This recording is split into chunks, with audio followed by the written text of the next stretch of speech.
Hey everyone, Kaylee here with this Medusa inspired hair tutorial. It's very easy. It's a great kind of last minute thing for you guys to try out. So let's start out by talking about the texture.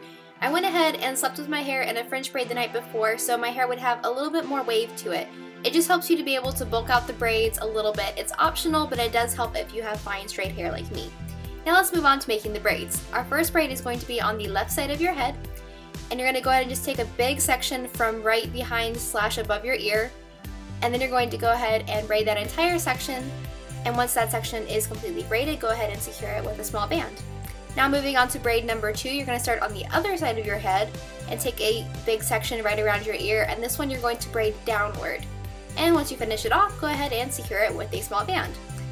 Then go ahead and separate your hair from the crown up and secure the hair that's on the top.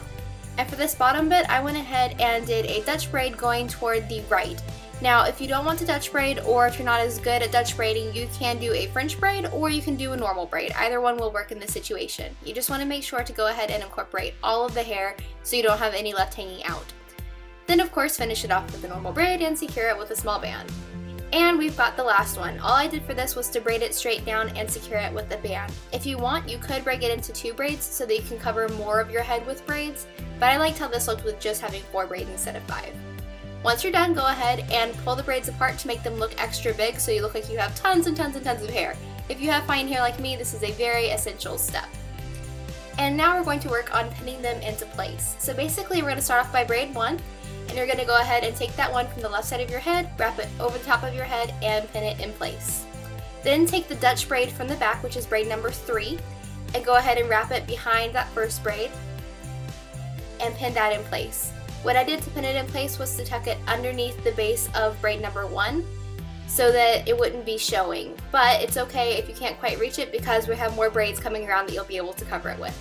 Now this is braid number 2 that we braided on the right side of your head. You're going to take that across the back of your head and then pin it in place, hiding the end wherever you can, probably behind the hair that's left over from the Dutch braid because that should be kind of intersecting right there at the top. Then you're going to finish off by wrapping your final braid into a donut shape so that it's just a little bit behind your final braids. Now we're going to go ahead and add the snakes. These are some ones that I picked up from the dollar store, and basically I'm just kind of intertwining them with the braids.